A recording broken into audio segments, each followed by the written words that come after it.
Tonight on Haunted Homes, we visit a house in Wolverhampton whose inhabitants claim to be terrified of spirits that haunt the corridors. It literally sounded like there was children there, really, really close to me. Just petrified that the fact that I could believe, and I was so vivid and sure that there was somebody running around the building with me. We'll send in the Haunted Homes expert team. Paranormal investigator Mark Webb, Professor of Psychology Chris French, and psychic Mia Dolan. A very young child or baby has died in this property. Their task is to uncover the mysterious disturbances, and if Mia finds a ghost, she'll expel it from the house in a clearing ceremony. Oh God, what was that? That was from down there. I'm shaking like the ground, watch the camera shaking. This is not good.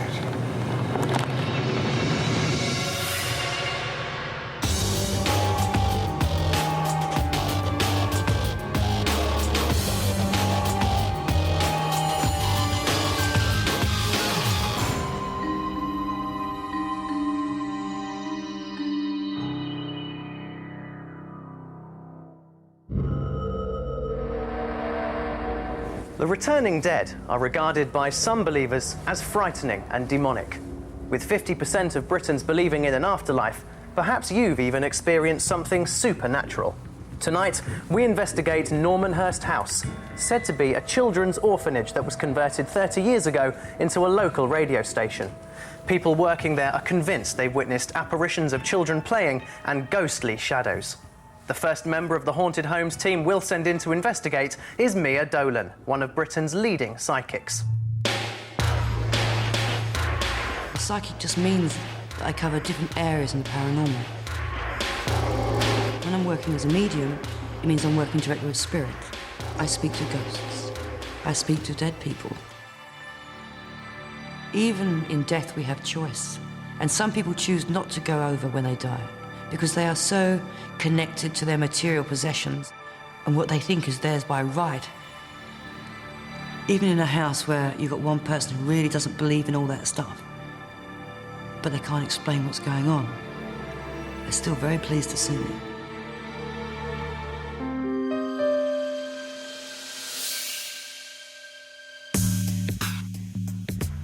Tonight's case for investigation is Normanhurst House, a Victorian mansion where the ghosts of children are said to roam the corridors. The original building was, I believe, like an orphanage or a home for children. There's a real horrible room upstairs which has a horrible calm to it. They call it the chapel, and they say that's where they laid out the children who died here. They put them to rest until they could be, buried. The staff have witnessed strange events in the building.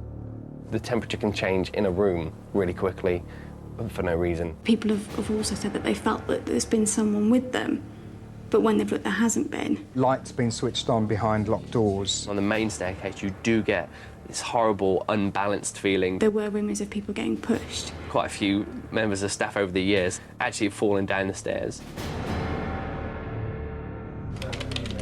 Julia, one of the station's journalists, was a new recruit when she had her first terrifying experience. At the time, I didn't know anything about the rumours of ghosts here, and I never really knew at the time whether or not I believed in ghosts. Julia was alone in the building when the unexplained happened. I was the first person into the building, and I'd unlocked the doors and came into reception. And when I took the alarm off, I could hear, like children. It got louder, obviously, as I got nearer to where it was coming from. But I couldn't see anything. But it literally sounded like there was children there, really, really close to me. So then I was panicked, ran into the newsroom, put on all the lights, opened all the curtains, and just waited for the presenter to come in. Most reports of paranormal activity happen at night when the station is running on a skeleton staff. I've worked quite a lot here on my own at night, and it's not something I'm fond of doing. It's kind of a call of the radio station that you do need to be here at odd times at night. John Wire is one of the station's DJs and has worked in the building for the past 10 years. My dad used to work here. I was about 8 when he started working here, and there's all sorts of stories going around, like, oh, there's a caretaker, or sometimes there's some Victorian children upstairs singing nursery rhymes and stuff, and I don't know if I believed it or not. John became more convinced of paranormal activity when he started experiencing it for himself. It's about a year or so ago. I was staying late on a Friday, and I needed to do a lot of work for the weekend, and I was asking a colleague to come back in and help me. And he said, I'll be there in an hour. I'm just stuck in some traffic. I'm in Birmingham at the moment. About an hour's time, I heard the front door.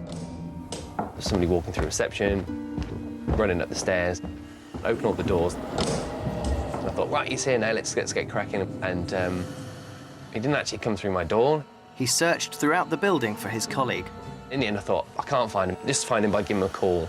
So I picked up my phone and I said, Chris, where are you? And he said, I'm still in Birmingham, mate. I'm running really late. And I was like, you're still in Birmingham, but I've just heard you come through the front door and run upstairs. He goes, no, that's not me. No one else was there. And I was just petrified that the fact that I could believe, and I was so vivid and sure that there was somebody running around the building with me. You can download the single already. DJ Andy Swift began working in the building 20 years ago.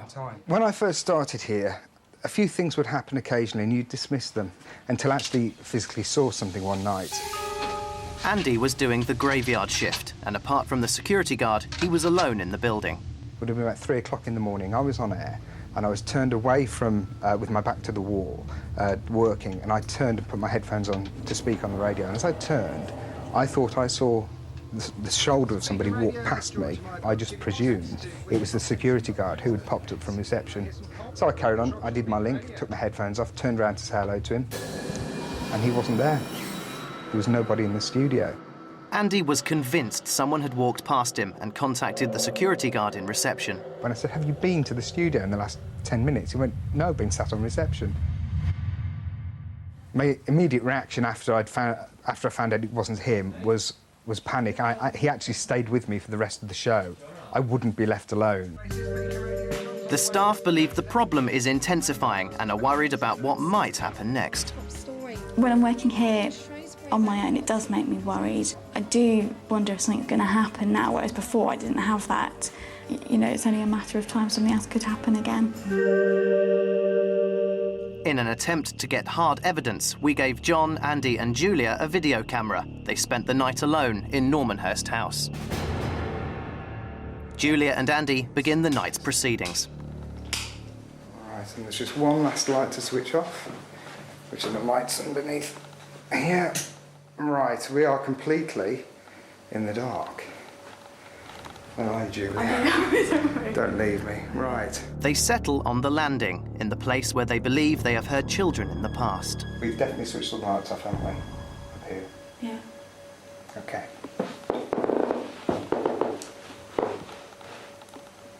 Those lights under a door there. We found that one of the lights in the chapel was back on and we'd switched it off. And I watched Andy turn it off myself, and we both were quite scared at that point. I'm so cold. Can you see that? What can you see? Something just moved. There's a crack in the curtain and something just moved past it. We'd seen what looked like a shadow, first of all go past the window and then go past the top of the stairs. It was just, yeah, it was shadow. A shadow just went over the... Did you see that? I did see that. I don't think we're alone, you know. I don't think we should go that way. Did you hear like a bell go ding? Yes. Okay. Oh God, what was that? That was from down there. Did you hear that? Staff at Normanhurst House, said to be a former orphanage and now the home of Beacon Radio, claim to have seen the ghosts of children and a menacing shadow haunting the building. Scared and at their wits' end, they're determined to find out if their workplace is being disturbed by something that perhaps is paranormal. I've spent quite a lot of time trying to make it rational in my head, but I've given up on that now, and I just think it's straight weird. It's one of those things where if I know what it is, I'll be okay, but it's because I don't know what it is, that's why I'm afraid. Their fears were even captured on a video diary, which they filmed by themselves one night. Is there anybody here? Andy tries to make contact with the spirit, much to John's disapproval. Make contact with us? Any spirit people? Any spirit children? Oh my. Okay, we thought we... Just said like a sneeze noise. Where was it? It's around the corner. Okay. Somebody went at you. Are there any... Shit, that's the ring of roses thing. And I thought maybe this sneezing noise was to do with the Victorian nursery rhyme they hear with the ring of roses, and it just scared me to death. What's the matter, John? When you said... Oh. Don't stop it. Shit. I heard it again. Okay. We've both heard a door being pushed open somewhere. It's like a... No, I heard a door being pushed open, John.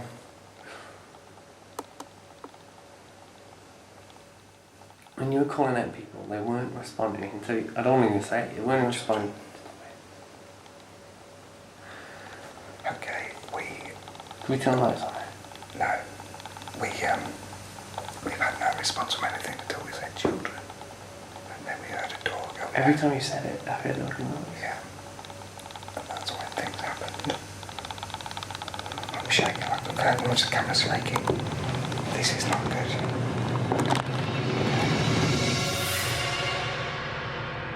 In the end, we just called it a night because I'd heard something too definite more than once, and I couldn't explain it, and I needed to go home.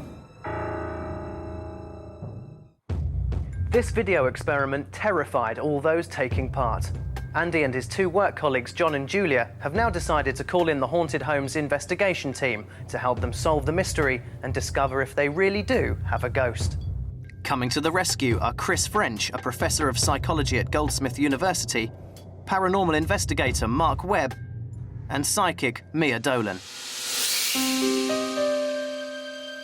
Mia is the first to arrive in Wolverhampton, one day before the rest of the team. She will examine objects from the house in a practice called psychometry. Psychometry is really amazing because you can get ordinary, everyday objects, and they haven't got to be particularly old. They just have to have been in the house or in a room for a length of time. And from that, you can actually pick up information. Mia examines the light shade from the Chapel of Rest. And I get a figure, and I'm not sure if it's the outline of a figurine or a statue or a full figure. And I get the word flickering, and I'm not sure if the light flickers or this moves. It's poltergeist activity. An interesting object. I've been looking at this, wondering what it is on the table there. This object was found in the cellar and is believed to have been in the property for many years. Now my heart rate's just gone up. This is I get the smell of sulphur and heat changes, temperature changes, heat to cold, hot to cold, hot to cold. This has been in like the centre of it. It's been in the room with lots of activity. We've got a shadow. We've got a figure of a shadow. We've got a shadow in a corner. And I can hear laughter. A lot of information. We've got movement, activity, naughtiness, fear, shadows, heat, electricals. We've got the lot.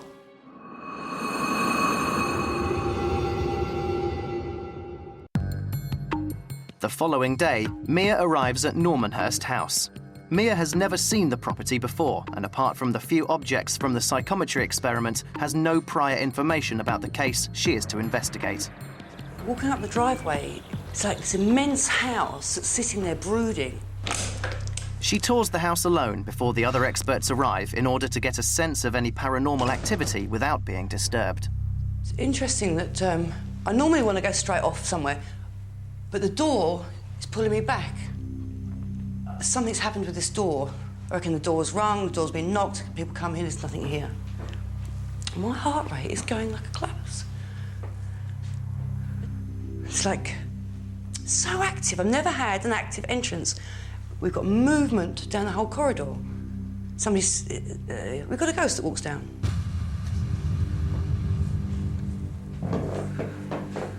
I can hear laughter, like children's laughter.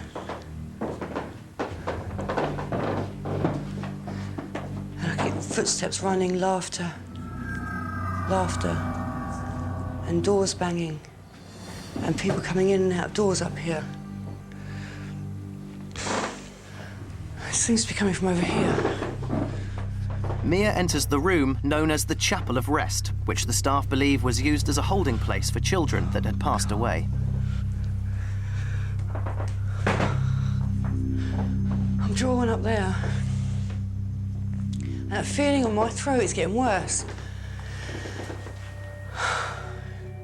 I see a dead child, a dead baby, a young, very young child or baby has died in this property. It's like a wailing, crying, a wailing. Disturbed by what she feels in the Chapel of Rest, Mia quickly moves on to another part of the building. It's a studio.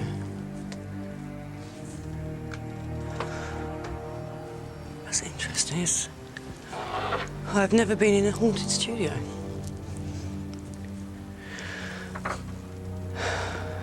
I certainly think the people that have to do the midnight shift, the graveyard shift on this station,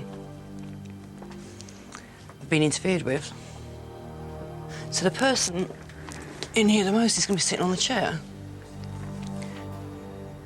Different people have thought other people are playing tricks on them here because it's naughty behaviour, it's mischievous. Very, very interesting for the vigil. Mia has identified paranormal hotspots on the landing, in the office known as the Chapel of Rest, and in one of the studios.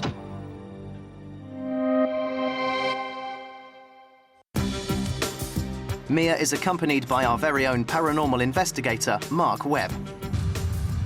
What we do, we go to reputedly haunted locations around the world to try and find some scientific proof of the existence of ghosts. I've never had any doubts that the paranormal exists. I've seen so many things and had so many experiences that you'd never shake my belief in the paranormal. To the skeptics, I would say that one day, coming very soon, I'm going to prove to you that ghosts exist. Skeptic Chris French, Professor of Psychology, will look for a rational explanation. I'm a psychologist with a special interest in the psychology of ostensibly paranormal experiences. To convince me that ghosts really did exist, I'd want to see evidence of some kind of reliable phenomenon where we can measure what's going on. Now, there's no doubt at all that lots of people have strange experiences that they think involve paranormal forces. So the challenge for me as a psychologist is to try to come up with and test alternative explanations for what might be going on.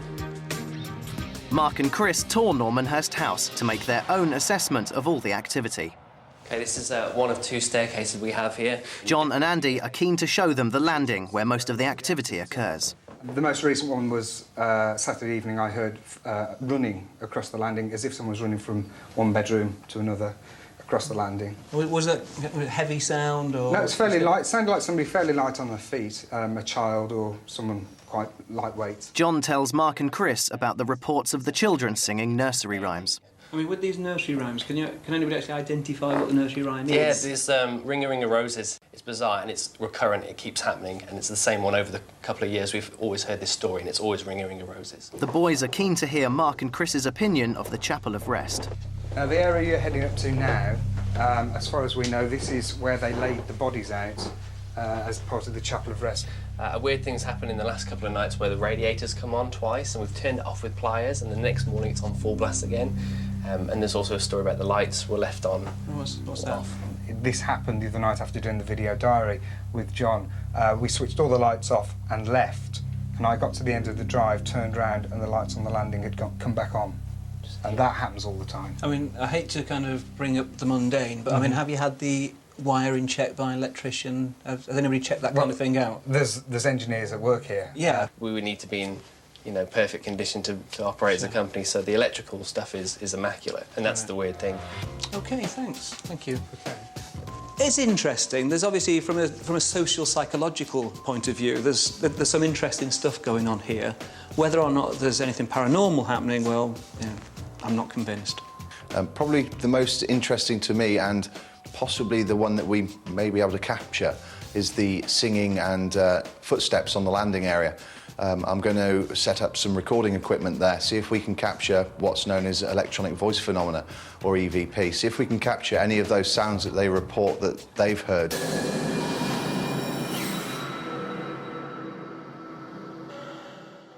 Now that the experts have completed their examination of Normanhurst House, Mia can finally meet the staff to discuss her findings. So from here, I've then gone up the stairs. And as I walked up the stairs, my heart rate started to go up more and more. I got onto the landing and stopped. And when I was on the landing, I could hear laughter, but like high laughter, like cackly high laughter. And then like footsteps running, doors going. Mia's experiences in the house have led her to one conclusion. This is what you've got here is poltergeist.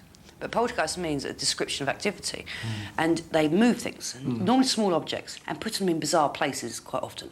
They'll stack things, they move things, they interfere with electrics. Yeah, we've had the lights turn on and they've been in locked doors. Yeah. So people have to go in, unlock the door, and then turn the light off, thinking, I've already locked this door and turned off the light. And it's it's slightly playful, slightly eerie. You see, they are energy. They are pure energy. And electrical currents are energy. And they just break, they either break it or they pulse it with their energy. And so it's a really easy thing for them to do and quite dramatic. Can you tell us more about the high cackle? Made me think of child, but the tone was wrong. Do you understand what I'm saying? Yes. Yeah. Children don't, it was like a menacing laugh. But It's was like a high. child's mentality, but it's kind of grown up. Yes. Yeah. It's a good way of putting it, yes. Yeah. That's exactly how I feel it, because it's childish in its games and stuff, but it does have a real sinister edge. Is there more than one spirit here, do you think, or is it the probably same not. ones moving around? Probably not, because it is... First, it's quite rare to have a ghost. So many people think they've got hauntings, and out of every 100, maybe 5 or 6 have. Yeah. But you really have got a haunting. It's not happy. Don't know if it's evil, but it's not nice, is a good way of putting it. I can't wait for someone else to get here when I'm in here first. I just sit at my desk thinking, please, someone else arrive. It's live. And what's happening is it's getting stronger. So you would have noticed over the last year, 18 months, that it's picking up. It feeds, these situations feed on fear and attention. The staff feel reassured now that Mia says that she has experienced some of the same activity. When I first heard what Mia had to say, I was surprised. When she spoke about hearing high voices at the top of the stairs, it did make me feel a bit ill, actually. But she was spot on with the running across the landing and the high-pitched cackling, and that was spot on, amazingly. Tonight, psychic Mia Dolan, skeptic Professor Chris French, and paranormal investigator Mark Webb will conduct a night-long vigil with Andy, John and Julia that will last until daybreak.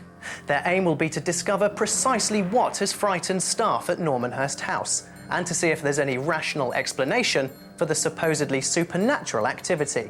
Our cameras will be filming throughout the experiment.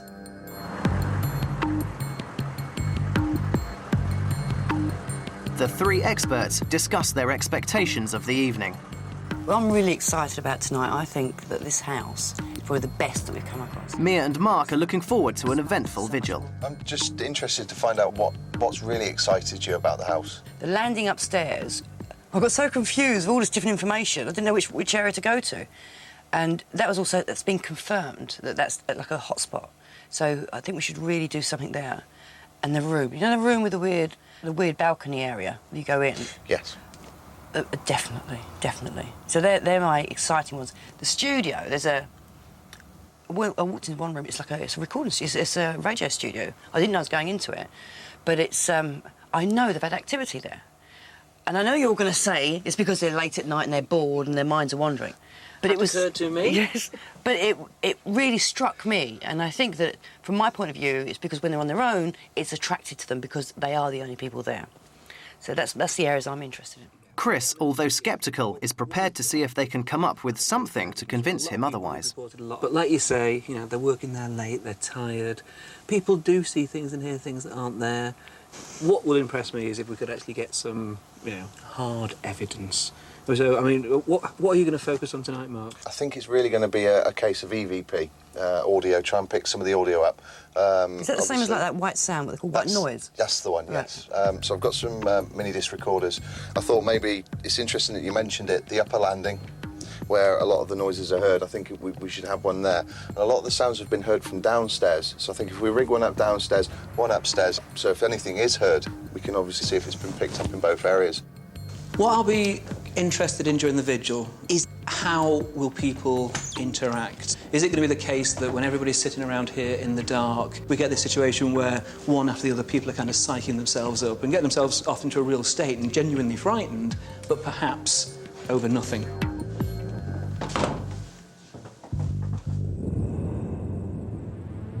In the dead of night, the building is plunged into darkness so that the vigil can begin. Static cameras are set up in the locations where people have reported the most activity, upstairs on the landing and facing the chapel. The team will also investigate the studio on the ground floor. Skeptic Chris is positioned in the Winnebago to observe all the activity on the monitors. Mia, Mark, Julia, John and Andy all make their way upstairs and settle on the landing.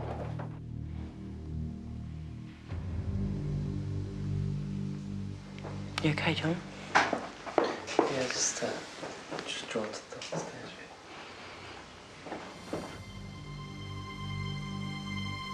Almost immediately, Andy feels something. Oh, What's that? What's up? something just touched my hair. It's okay, it's okay. Oh, and it was as if someone was stroking me. Yeah. Stroking my head. Just a bit tense now. Okay, relax. It's scary when it first happens. It felt so real, as if it was like a real person doing it. I felt the touch. Yeah. And it was not just being touched, it was being stroked. And there it goes again. That is weird. Exactly the same place. On your head? Yeah.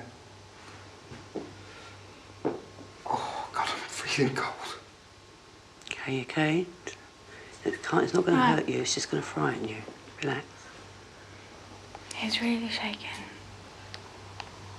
Don't jelly, Andy. I'll be all right in a second. Just need to relax again. Mia is worried about Andy and decides it's time to take him away from the landing. As everyone gets up to leave, there is another discovery.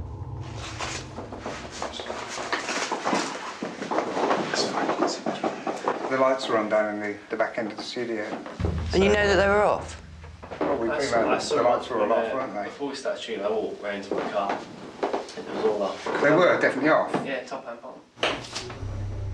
While Mia takes John and Andy into the chapel, Mark and Julia remain on the landing, hoping to experience some paranormal activity. I'm going to move over this way a bit. You move across because I want you to look down that corridor. And tell me if you can see anything.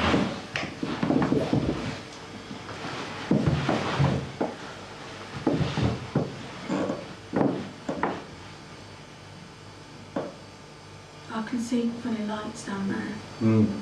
Can you see that? Yeah. It's not what you class as an orb. They're not round lights. They're more shape to them. At the same time in the chapel, John is experiencing inexplicable temperature changes. It's cold stuff. It's like I keep reaching back to feel the cold patch of air, but it's not. It's just like Turn back. along there. Your back. This is the interesting experiment, right? So turn around your back to him. Feel his back. It's warm, isn't it? Yeah. Now feel my back between my shoulders. Oh, yes, you're cold. Quite different. Yeah. Yeah. It's been on my back since we came up.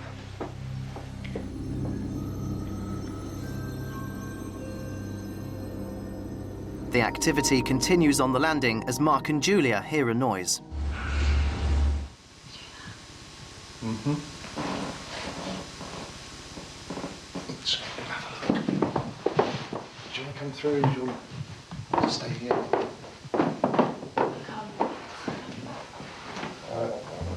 What did you think you heard? It sounded like a sneeze to me. There's certainly no one in here that's made that noise. I know the window's open.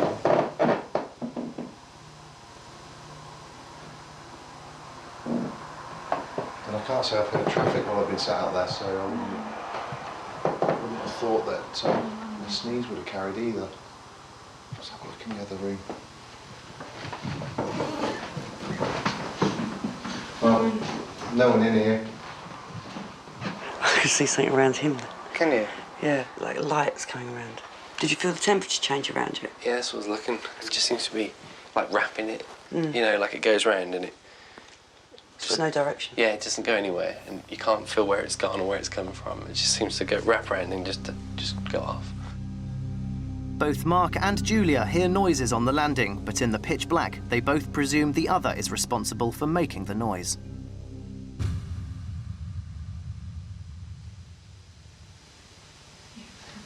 Sorry? You? That was you. No. I thought it was you moving. All that rustling? Yeah. No, it's not me. You sure? Yeah. I actually thought it was you. That's why I've been looking this way, because I thought it was It you. wasn't me. You sure it wasn't you? No, it's not me.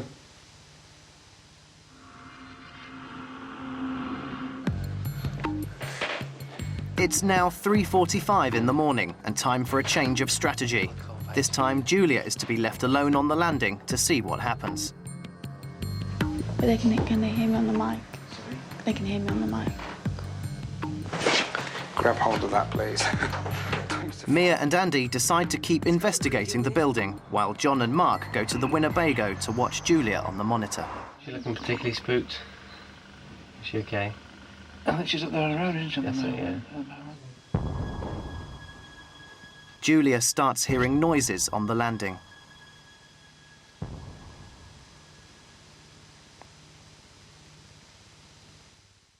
While downstairs in the studio, Andy has discovered more unusual electrical activity. Those lights were off earlier on. Definitely off. I came down here just to use the bathroom and turned the corridor lights on because it was so dark. The lights in the studio were all off. Julia is trying to keep calm on the stairs, even though the noises are getting louder and more frequent. I've got a strong feeling she's upset. Or she's... At the moment. Yeah. But she's got to be left there on her own. I think Julia's still seeing those lights down that corridor. They could be quite intimidating if you're there on your own. But to have your back against that railing bit, that's the worst thing, because it's kind of like that's where all the activity is, and you've got your back to it, and it's like open, so you feel really exposed and vulnerable.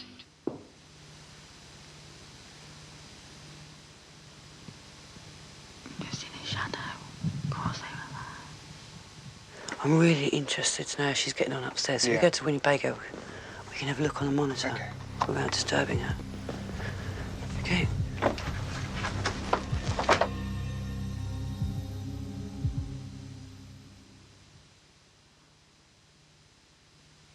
Oh yeah, how's she doing? How's she been doing on the monitor? Looking a tad nervous. Just heard a sneeze then.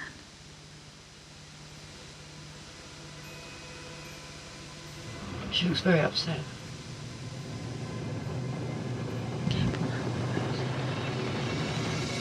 Mia decides that Julia has braved her stay in the building long enough, and she rushes inside before it gets too much for her. Some more lights moving down the corridor, Yeah. and I saw a shadow over there, and I heard two sneezes after everyone had gone. Seems to be an awful lot of noise phenomena up here. Yeah. I'm really hoping Mark's equipment picks it up. Come on, darling. Stand up carefully. As the vigil comes to a close, the boys reflect on the night's activity. A couple of times when I'd been touched, I went very cold, and Julia grabbed me and says, "You're shaking," and I was like this because I've never felt as if somebody's touched me before. I know I'm a psychologist, but the power of suggestion is pretty amazing. I'm wondering how much of it was down to the fact that, I mean, you guys are absolutely exhausted. You've both been working from, first thing this morning, and it's now 4:30 in the morning. It's very hard to know what effect that's going to have on you, obviously. Everyone is keen to hear what Julia experienced alone on the stairs. I was scared, yeah, I was scared as I thought it would be, but I kind of was silenced in my fear as well. I don't think I would be so paralysed by it, but I do feel relieved to be out of there because I don't think I could have stood much longer. It was very scary. What was it you were looking at? Because you were kind of looking over here and then looking over there. I mean, could you actually see stuff, or were you just looking around to see if you could see stuff? I thought that I was looking at lights down the corridor opposite me, which were darting around. They weren't staying in one place. And then in the door opposite, there was a shadow that moved across, which caught my eye, so I was looking at that as well. It'll be interesting to see what else, if anything else, we've managed to pick up, either the Especially the sound or the sound, lights. sound. Yeah. I mean, the sneezes, let's hope to God we got it.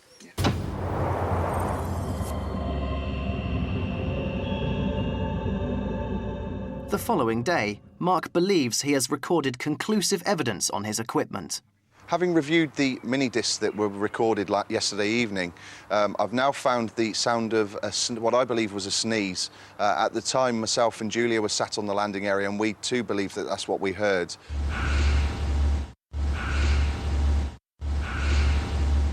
In the case of the sneezing, which Mark actually thought he heard himself last night, and he's played that recording back to me. I have to say, to me, it sounds like something that might be a sneeze, but it might be 101 other things as well. And I think this is a general problem with the EVP, the electronic voice phenomenon, that it's very, very easy for people to read into those very, very ambiguous sounds, whatever it is they think they're supposed to be hearing.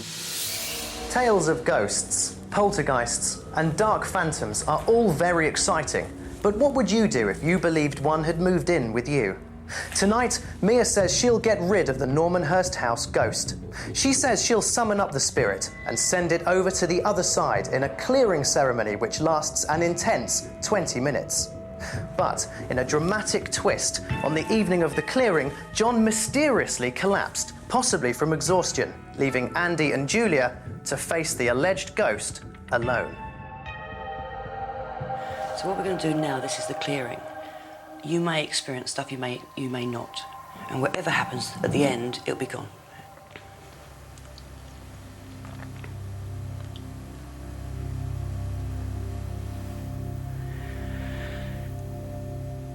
What I'm seeing now is I'm going down the corridor and going towards those back stairs. I'm going down the stairs, but at the bottom, I've come into a big area which is looking, it's not the room that's there now. It's like it's a big kitchen. There's a big old table in the middle of the kitchen, and I can see the figure of a man standing on the opposite side, and he looks late 50s. And now he's coming out of the kitchen. Okay, I'm coming quite quickly up the stairs because he's coming quite quickly. Okay, so I'm back here, and he's coming in. He looks like he's 50, 60 years ago. And he worked in the kitchen. There were children here. Quite a lot of children. The children aren't haunting this place. The children aren't stuck, but they visit. And he was accused of something to do with the children. He's enraged by this. Enraged. He's very, very angry about this. He's looking for something in this building. He's looking for a child. So he's either a child has gone missing, he's lost a child, and he's been accused of it, and he's still looking for the child. I'm seeing images of somebody stabbing with a knife into somebody's chest. I think somebody stabbed him because of the child.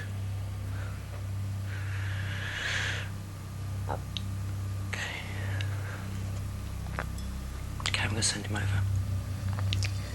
De profundus clamavi et te domini exaudi vocem meam, viant oras tuae, intendentus invocium, deprecationis meae, si iniquitus observerus, Domini, quae sustenibi, quae apud Dominum misericordia et copiosa apud eum redemptio et ipse redimit Israel ex omnibus iniquitibus aegis.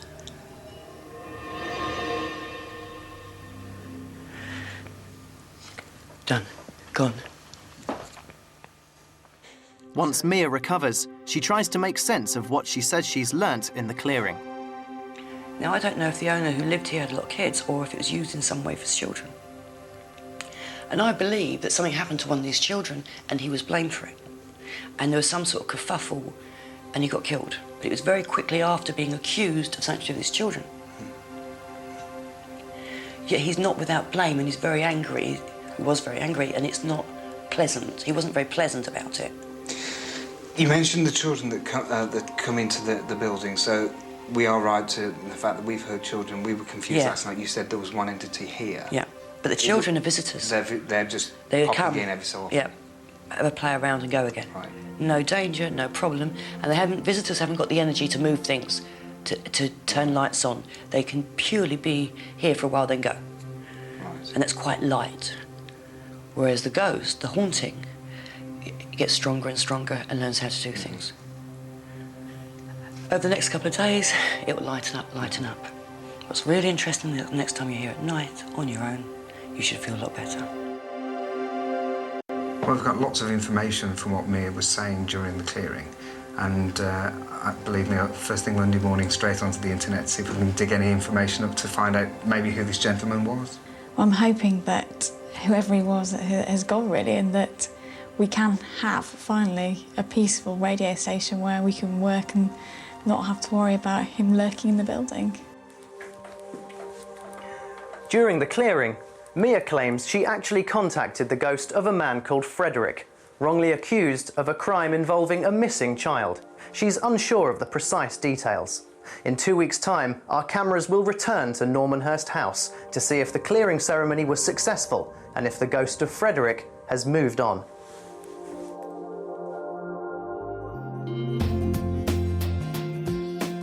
After Mia left, I think it was an instant effect on the whole building becoming quieter and a little more peaceful. You do sort of wonder, are you going to hear anything again?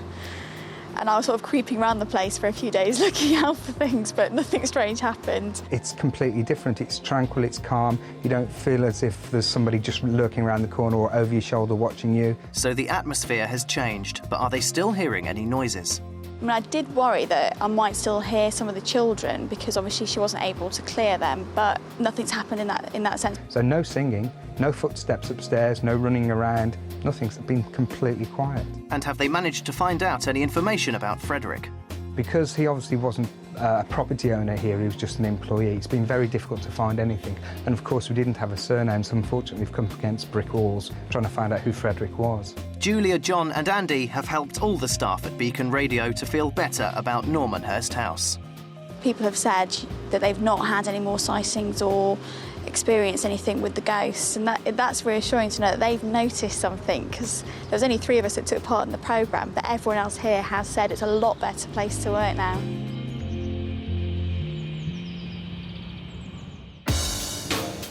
It's good news for Beacon Radio. Staff who work there now feel free of any sinister hauntings. For them, the fear is over, and the late shift is no longer a terrifying ordeal. But for other people, uncertainty continues. That dark silhouette spotted out of the corner of the eye. How can anyone be certain what those shadows are? Haunted homes may not just be the product of pulp fiction and movies. Perhaps tonight's evidence suggests that someone in your town, maybe even your neighbours, have unwanted guests. If you haven't lived in a haunted home yet, maybe one night you will. Sleep well.